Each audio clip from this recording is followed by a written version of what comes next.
पटेल लगातार हमारे साथ जाएंगे जहां रात्रि विश्राम।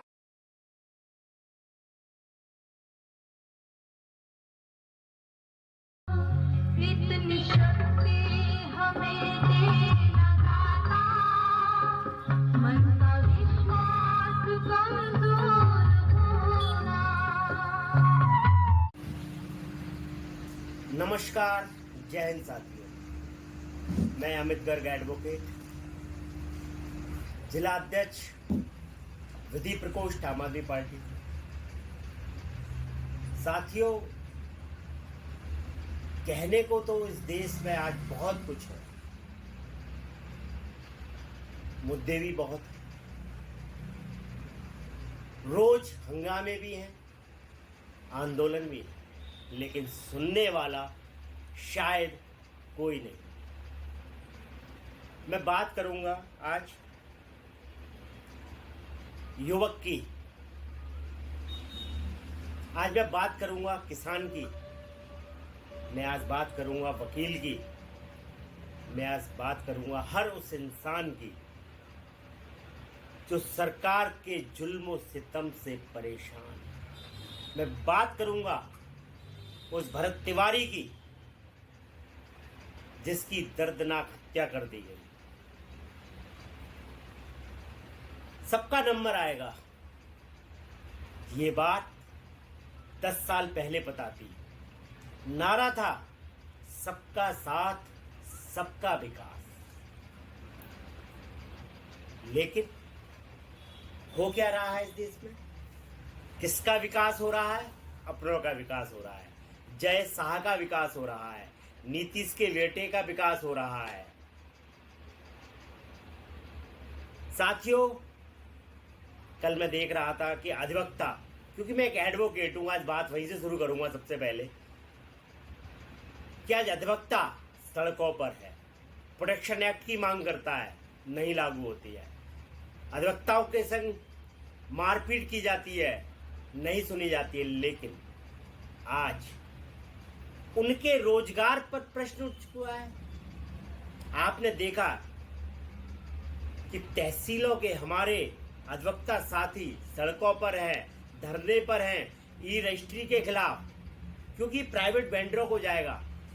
उन वकीलों अधिवक्ता साथियों का क्या होगा जो इतने लंबे समय से अपने परिवार को पाल रहे हैं, काम कर रहे हैं, उनको आप खत्म कर देंगे। साथियों, लड़ाई तो बहुत पहले से शुरू हो गई थी, जब से 2014 में केंद्र में मोदी सरकार बैठी थी। सबसे पहले गाज गिरी उन कंपनियों की जिसमें लाखों एजेंट, करोड़ों निवेशक कार्य करता था। जी हाँ, याद होगा, शायद भूल गए हों, क्योंकि ये चेहरा पीएससीएल के लिए जाना जाता है, उसकी लड़ाई के लिए। पीएससीएल, सहारा, कल्पतरु, जाने कितनी कंपनियों के निवेशकों का पैसा, सबका नंबर आ गया। एलआईसी का नंबर आ गया, किसानों का नंबर आ गया। किसानों की फसल का दाम नहीं मिल रहा, किसानों ने 365 दिन जंतर मंतर पर धरना दिया। आज बेरोजगार युवक का नंबर आ गया, उसका नीट का पेपर लीक होता है, कभी पुलिस की भर्ती का पेपर लीक होता है। बैंकों का नंबर आ गया, वहां से पैसा गायब हो रहा है, सोना चांदी गायब हो रहा है। और अब राम मंदिर का भी नंबर आ गया, राम जी का भी नंबर आ गया कि चंपत राय ने 420 कर 200 करोड़ की हेरा फेरी कर ली। चोरी हो गई राम मंदिर का, जमीन का घोटाला हो गया। आखिर इस देश में सुरक्षित कौन है? कुर्सी पर बैठे मुख्यमंत्री सुरक्षित नहीं है, उनके ऊपर ईडी की पार्टी छोड़ दी जाती है।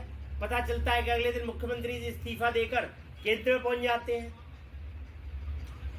जो सांसद चुनावों में बीजेपी सरकार का विरोध कर रहे होते हैं, ऐसा क्या हो जाता है कि चुनाव खत्म होते ही सारे पाला बदल लेते हैं? चाहे वो टीएमसी की बात हो, चाहे आम आदमी पार्टी के सांसदों की बात हो। साथियों, समझना जनता को है, जरूरत है सत्याग्रह आंदोलन की, जन आंदोलन की, और इन लुटेरे, चोर, मक्कार सत्ताधारियों की, जिनको सत्ता की इतनी हवस है। न इन्हें गरीब दिखाई दे रहा, न इन्हें किसान दिखाई दे रहा, न इन्हें बेरोजगार दिखाई दे रहा, न इन्हें अधिवक्ता दिखाई दे रहा। इन्हें सिर्फ दिखाई दे रही है अपनी कुर्सी। चोरी के प्रमाण मिलने के 20 दिन बाद एफआईआर होती है योगी जी, लेकिन मुख्य धारा के कोई भी शीर्ष के अधिकारियों के नाम नहीं होते हैं। मध्य प्रदेश की बात कर लो, मोहन यादव जी की, उनका घोटाला सामने आ रहा है। उत्तर प्रदेश में योगी जी के संरक्षण में, मैं संरक्षण ही कहूंगा, क्योंकि जिस गद्दी पर आप बैठे हो, आपने टेस्ट बनाया, मोदी सरकार ने टेस्ट बनाया, कैसे हिम्मत पड़ गई। महाराष्ट्र की बात कर लीजिए आप, कौन सा प्रदेश है जो उठाएंगे आप जहां पर घोटाला ना हो रहा हो। आप क्या कहते थे, ना मैं खाऊंगा ना मैं खाने दूंगा। आप खा भी रहे हैं और खाने भी दे रहे हैं मोदी जी। आप पेट्रोल को लेकर आए थे, पेट्रोल पंपों पर बड़े बड़े बोर्ड लगा दिए थे, अब की बार 400 पार। लोग सोच रहे थे ये किसकी बात कर रहे हैं, लेकिन वो पेट्रोल की बात होती, हो जाएगा। सिलेंडर पर आपकी स्मृति ईरानी चूड़ियां पहनकर सिलेंडर ले लेकर सड़कों पर नृत्य करते थे, क्या हो गया। आज कहां है स्मृति ईरानी जी। जनता चीख रही है, रो रही है। आपने हर चीज पर महंगाई बढ़ा दी, आपने मूलभूत सुविधाएं नहीं दे रहे, बिजली दरों में बढ़ोतरी कर दी, पानी जनता को नहीं मिल पा रहा, toll tax, road tax, house tax, water tax, GST, कितने कर देगा व्यक्ति। और आप लोगों से सैक्रिफाइस, त्याग की बात करते हैं। सोना न खरीदो, डीजल मत फूको, ईंधन बचाओ। और आपके रैलियां निकलती, मैं फिरोजाबाद से हूं, अभी 2 दिन पहले मुख्यमंत्री जी आए थे, एक गाड़ी में आए थे मुख्यमंत्री जी, कोई नहीं था उनके साथ में, अकेले आए थे, कोई नहीं था। सिर्फ काय से आए थे, बैलगाड़ी से आए थे। योगी जी ने कहा मैं बैलगाड़ी से आऊंगा, कोई पेट्रोल नहीं खर्च हुआ, कोई डीजल नहीं खर्च हुई, कोई खर्चा नहीं हुआ। अरे कुछ तो शर्म कर लो, कुछ तो शर्म कर लो। कितना बेवकूफ बनाओगे जनता को भाई, कितना। और आप सरकारी तंत्र का पूरा प्रयोग कितना अच्छी तरह से करते हैं, पता है। आप सोचते हो जनता आपको सुनने आती, जनता नहीं आती है। जिनको आप तनख्वाह दे रहे हैं उनको मजबूरी में लाया जाता है। आप आंगनवाड़ियों को लगाते हैं, आप बीएसए को, टीचरों को लगाते हैं, उनको जिम्मेदारी देते हैं कि अपने अपने गांव से लोगों को लेकर आइए। बसें पैसा देकर लगवाई जाती हैं कि भीड़ लेकर आओ प्रधानों से। गांव के जो आपके प्रधान हैं, ये भीड़ पैसे की है, अपने आप कोई नहीं आ रहा है, ये सभी जानते हैं। और जो विरोध करता है उनके लिए क्या कर रहे हैं आप। एक छोटी सी पार्षद के घर आपने योगी जी पुलिस वाली बैठा दी। बताइए कितने डरपोक हैं आप मुख्यमंत्री जी, इतने डरपोक मुख्यमंत्री जी। एक ऊषा संघवार के घर पर आप पुलिस भेज देते हैं कि ऊषा संघवार अपने घर से नहीं निकल पाए। अरे कुछ तो शर्म करो, कब तक पुलिस को आगे करेंगे।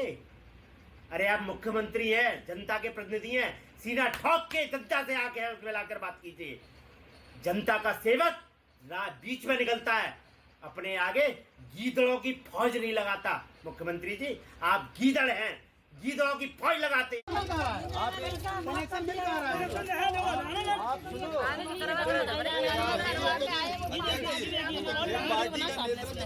ये बता रहे कि लाइसेंस नहीं मिला तो मिलेगी, चोरी चलाएंगे और क्या करेंगे। अब वो बिजली के मुकदमे लगे जाएंगे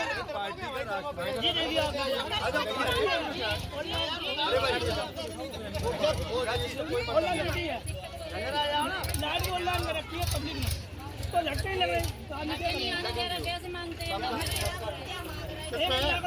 अरे वो लाओ यार, किसका तो यार